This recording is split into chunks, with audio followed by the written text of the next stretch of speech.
இப்ப மறுபடியும் உங்களுக்கான ஒரு விளக்கம் என்னன்னா, நீங்க சகசாரத்தில் அந்த சுழற்சியே பார்த்துட்டு இருந்தாலும் சமாதி சித்திக்கும். அதை விட்டுட்டு ஆக்ஞாவுக்குள் கவனிக்கும் போது உள் இருளாக இருந்தா அந்த இருளையே காலையும் மாலையும் தொடர்ந்து உற்று பாருங்க. அதையே சும்மா பாருங்க பாருங்க பாருங்க சும்மா பாருங்க. பார்க்க பார்க்க பார்க்க அந்த இருள் மெல்ல மெல்ல விலகிறதே தெரியாது, ஒளி வரும். இந்த வீடியோவில் போட்ட அந்த வெண்மையான ஒளி அப்படியே படும், அல்லது செம்மையான ஒளி வரும், அல்லது பொன்னிறமான ஒளி வரும். அதன் பிறகுதான் நீங்க ஒளிக்குள் நீங்க ஒளியாய் நீங்க வெளிப்பட்டு ஒளியில் நீங்க இருக்க ஒளிக்குள் உங்களை பார்க்க முடியும். இதுக்கு அடிப்படை மீண்டும் சொல்றேன், ஆக்ஞாவில் சும்மா பார்த்துட்டே இருங்க. சர்க்குரு ஒரே ஒரு நிமிஷம். இப்போ நான் ஆக்ஞையில் பாக்குறேன், இன்னும் பெரிய நிலையெல்லாம் வரல. ஆக்ஞையில் பாக்குற அளவுக்கு இப்பதான் எனக்கு அனுமதியே கொடுத்துருக்கீங்க.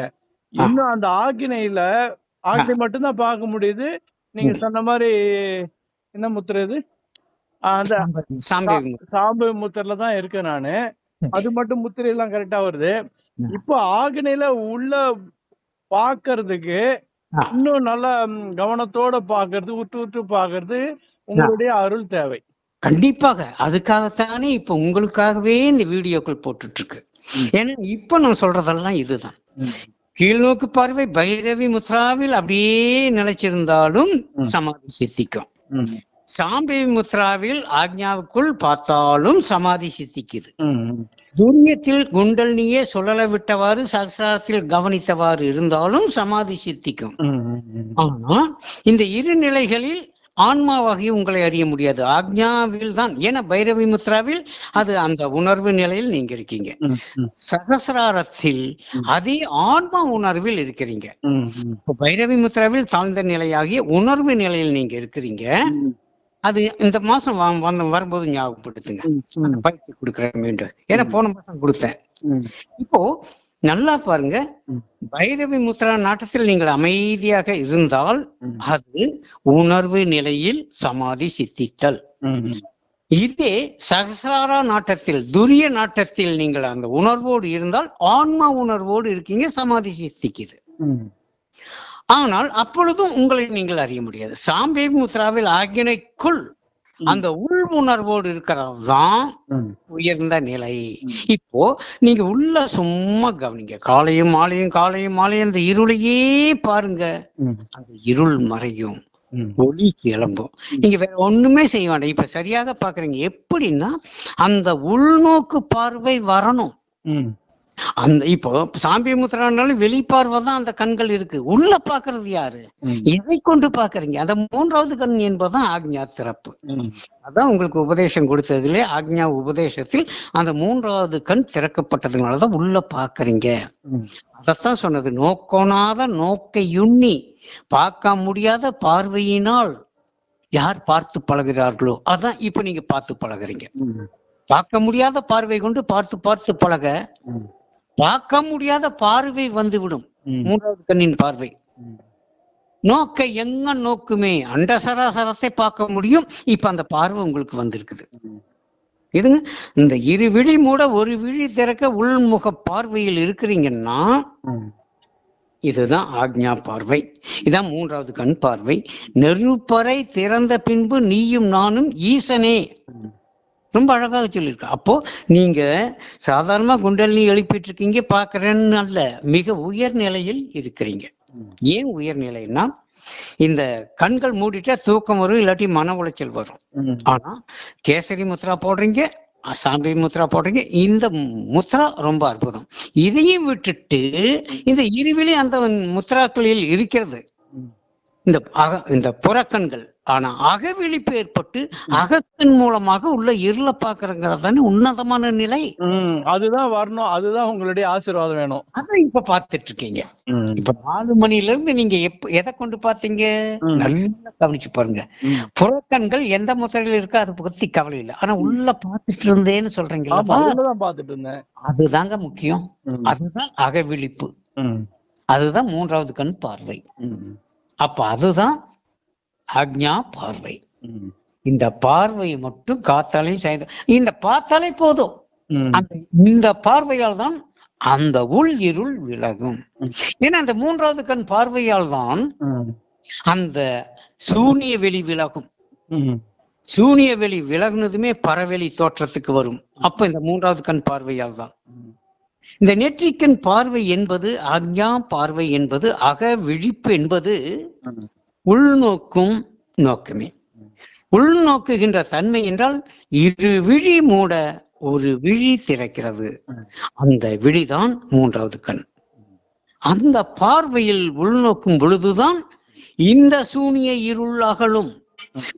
எந்த பார்வையாலும் உள் இருள் அகலாது. ஏனென்றால் இந்த உள் இருள் என்பது காரண தேகமாக இருக்கிறது. அது சூனிய வெளியாக உள்ளே இருக்கிறது. சூனிய வெளியை கடந்தால் மட்டுமே செம்மையான பரவெளியை அறிய முடியும், அடைய முடியும். எதை கொண்டு அடைகிறீர்கள்? இந்த தன்னிலை உணர்வால் அந்நிலையை பெறுகிறீர்கள். அப்படியானால் அந்த செம்மையான பரவெளிக்குள் நீங்கள் சஞ்சாரம் செய்தல் நிகழ்கிறது ஆன்மாவாய். அடுத்ததாக செம்மையான பரவெளியும் உற்று உற்று பார்க்கும் பொழுது அதுவும் விலகி போக தானாகவே பொன்னிறமான வெட்டவெளி தரிசனத்துக்கு வருகிறது. அந்த வெட்ட வெளிக்குள் நீங்களாக மலரும் பொழுது அப்பொழுதுதான் இந்த ஆன்மாவின் வெளிச்சம், கண்கூசாத வெளிச்சம் பிரகாசிக்கும். சரணம் சரணம் சரணம். எனக்கு இப்ப நல்ல ஆசீர்வாதம் கொடுத்துட்டீங்க. நல்லா புரிஞ்சு போச்சு. இப்போ என்னுடைய அகவிழிப்புக்கு சூனிய வெளி திறக்கணும். சூனிய வெளி திறக்கணும்ன்றத திறந்துட்டீங்க. இப்போ நீங்க இது வரைக்கும் எனக்கு சூனிய வெளி தெரியாது, என்னன்னு தெரியாது. காரண தேகத்துல இருக்கிற அந்த சூனிய வெளி திறக்கணும். அது திறந்துடுச்சு. உங்களுடைய அருளால், ஆசீர்வாதத்தால் இப்போதே திறந்து விட்டது எனக்கு. அவ்வளவுதான். இன்னும் கொஞ்சம் அந்த தன்னிலை உணர்வோடு உற்று உற்று பார்க்க படிக்கின்ற அந்த உள் இருள் விலகிவிடும். எல்லா யோகிகளும் ஞானிகளும் இந்த சூனியத்தில் தான் மாட்டிக்கொள்கிறார்கள். நன்றாக கவனியுங்கள். மிக பெரிய ஞானிகளும் சூனியத்துக்கு அப்பால் எதுவும் இல்லை என்று கூறுவது எதனால் என்றால் இந்த சூனிய இருளை கடப்பது துர்லபமாக இருக்கிறது. ஏனென்றால் அதுதான் மாயையாக இருக்கிறது. அதுதான் ஆன்மாவை மறைத்து கொண்டிருப்பது. அந்த காரண இருளில், அந்த சூனிய இருளில் தான் இந்த பிரபஞ்ச ரகசியங்கள் அடைந்து முடுங்கி மறைந்து இருக்கிறது. 1000 வருடங்களுக்கு முன்பு என்ன நிகழ்ந்ததோ அது இந்த காரண தேகத்தில் இருக்கிறது. இன்னும் 1000 வருடங்கள் கழித்து என்ன நிகழுமோ, நாளை முதல் 1000 வருடங்கள், 1,00,000 வருடங்களுக்கு அப்பால் என்ன நிகழுமோ அதுவெல்லாம் உங்கள் காரண தேகத்தில் இருக்கிறது. இந்த காரண தேகம்தான் பிரபஞ்ச தேகமாக இருக்கிறது. பிரபஞ்சத்தில் காரண தேகம் என்பது இருக்கிறது. அது எப்படி இருக்கிறது? இருளாக. நல்லா பாருங்க. இதோ இரவு நேரம் ஆகிவிட்டது. இந்த இருள் எங்கிருந்து வந்தது? ஏனென்றால் இந்த பிரபஞ்சத்தை அந்த இருள் எனும் காரண தேகம் மூடிக்கொண்டது. இப்பொழுது சிருஷ்டி எனும் தத்துவம் வெளிப்படுகிறது. ஒடுக்க நிலையில் இருந்த இந்த உயிர்கள் இந்த இரவு நேரத்தில் தான் சிருஷ்டிக்கு வருகிறது. இந்த இருளில் தான் இந்த உயிர்கள் சூட்சுமா தன்மையிலிருந்து தூளத்தன்மையை பெறுகிறது. மழை காலங்களில் அதி அற்புதமான உயிரினங்கள் உற்பத்தியாவதும் தாவரங்கள் உண்டாவதும் எப்பொழுது? இருளில் தானே. விடிந்த பிறகு பாருங்கள், காளான் முளைத்திருக்கும். விடிந்த பிறகு பாருங்கள், வண்டினங்கள், புழுக்கள், பூச்சிகள் ஊறிக்கொண்டிருக்கும் மழை காலத்தில். அப்படியானால் இருளில் இந்த சிருஷ்டி நடைபெறுகிறது. ஆம், கருவறை கூட இருட்டானது தானே. அதில் தானே சிசு உண்டாகிறது. இருள் என்பது நீங்கள் சாதாரணமாக எண்ணிக்கொண்டிருக்க வேண்டாம். அதுதான் காரண தேகம். இந்த பேரிருள் அது பிரபஞ்சத்தை மூடுகிறது. இந்த அஞ்ஞான இருள் ஆக்ஞாவில் ஆன்மாவை மூடுகிறது. இந்த உள் இருள் அது உங்கள் காரண தேகமாக இருக்கிறது. நீங்கள் இதுவரை எடுத்த எண்ணறிய பிறவிகளின் வாழ்க்கை இந்த காரண தேகத்தில் தான் இருக்கிறது. கர்ம வினைகள், ஆகாமிய வினை, சஞ்சித வினை, பிராரப்த வினை மூன்றும் இந்த காரண தேகத்தில் தான் இருக்கிறது. இவை எங்கிருந்து வெளிப்படுகிறது? காலம் இந்த காரண தேகத்தில் இருக்கிறது. கர்ம வினைகள் இந்த காரண தேகத்தில் இருக்கிறது. அப்படியானால் இந்த காரணம்தான் மூன்றாவது தேகம். இந்த காரண தேகத்தில் தான் உறக்கம் நிகழ்கிறது. சுழுத்தி எனும் இந்த இருளுக்குள் தான் இந்த ஜீவன் ஒடுங்கி ஆனந்தத்தை அனுபவிக்கிறது. இருளாக மூடும் சுளுத்தியில் இரவில் இரவி சுடர் அற்ற பொழுது மருளாமல் இருளையும் பொருளையும் அறிவது கொண்டு சத் என்பது தொக்கு மகனே என்று கைவல்யம் கூறுகிறது. இந்த இருள் காரண தேகமாக இந்த உடம்பில் இருக்கிறது, ஆன்மாவை மறைத்து கொண்டு. இந்த இருள் பேர் இருளாக, அது சூனிய வெளியாக, சூனிய வெளி என்றால் என்ன? ஆகாயத்தையும் மறைக்கிறது. அப்படியானால் நன்றாக கவனி, ஆகாயத்தை விட சூட்சமமானது, நுட்பமானது சூனிய வெளி. அந்த சூனிய வெளிதான் ஆகாய வெளியையும் பரவெளியையும் மறைக்கிறது. ஒரு சாதகன், ஒரு யோகி, ஒரு ஞானி இந்த சூனிய இருளை கடக்க வேண்டியதாக இருக்கிறது. இந்த சூனிய இருளை எதை கொண்டு கடப்பது? தன்னிலை உணர்வால் மட்டுமே. அது வேறு எந்த யோகத்திலும் சாத்தியமில்லை. இந்த குண்டலினி யோகத்தால் மட்டுமே அது சாத்தியமாகிறது. ஏனென்றால் இந்த குண்டலினி உணர்வு என்பதே ஆன்மா உணர்வு, அதுவே தன்னிலை உணர்வு, அதுவே உள்ளுணர்வு. இந்த உள்ளுணர்வால் மட்டுமே இந்த காரண இருள் விளக்கப்படுகிறது. காரண இருள் எதால் விளக்கப்படுகிறது? தன்னிலை உணர்வால். ஆகவேதான் நான் இங்கு கூறுவது துரியம், துரியாதீதம், அதீதம் முக்கியமானதல்ல, அது தாழ்ந்த நிலைதான். ஆனால் யோகிகளுக்கும் ஞானிகளுக்கும் அது மிக உயர்ந்த நிலை என்று கூறப்படுகிறது. நன்றாக பாருங்கள், இந்த துரியம், துரியாதீதம், அதீதம் என்று வெளியிலேயே உள்ள ஆகாயத்தை கடந்து, சூனிய வெளியை கடந்து, செம்மையான பரவெளியை தேடி தேடி அலைந்து ஓய்ந்து மடிந்து போகின்றார்கள். அதைத்தான் கூறினார், ஓடி ஓடி ஓடி ஓடி உட்கலந்த ஜோதியை. அந்த ஜோதியை பார்க்க வேண்டுமானால் குண்டலினியால் மட்டுமே சாத்தியமாகும். ஆகவேதான் உணர்வு நிலை, அறிவு நிலை, ஆனந்த நிலை, எல்லாவற்றுக்கும் மேலாக ஒளி நிலை என்று நான் கூறுகிறேன். மீண்டும் இந்த சூனிய வெளி என்பது அது பேர் இருள். அதான் காரண இருள். அந்த பிரபஞ்சத்தை மூடியிருக்கும் இந்த இரவு எனும் இருள், இருட்டு, அதில் தான் சிருஷ்டி உருவாக்கப்படுகிறது.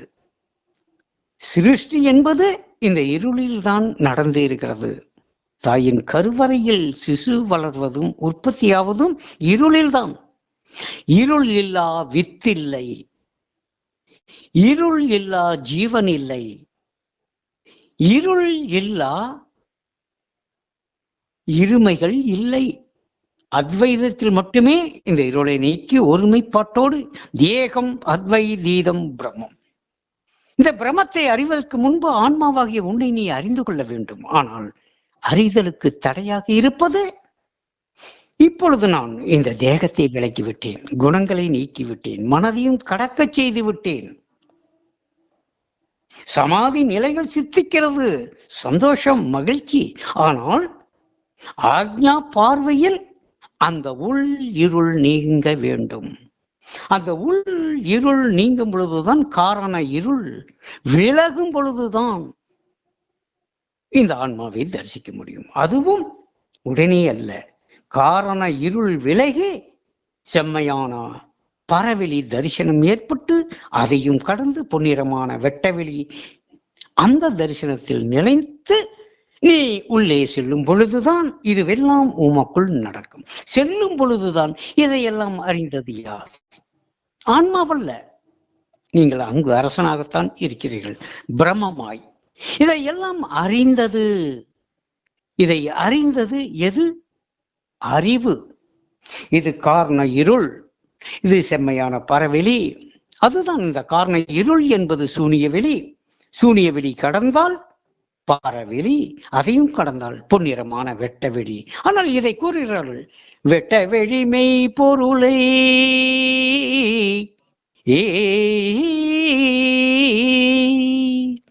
வெட்ட வெளிமை பொருளை மெய்யென்று நம்பாமல் நட்டகலை தெய்வம் என்று நம்பிக்கட்டேனே மனம் வெம்பி விட்டேனே மனம் வெம்பி விட்டேனே மாயா பிரபஞ்சம் அதில் மயங்கி விட்டேனே. ஆனால் இங்கே பாருங்கள், வெட்ட வெளி மெய் பொருள் என்று கூறியதோடு நம் குருமார்கள் அதிலேயே தங்கிவிட்டார்களே.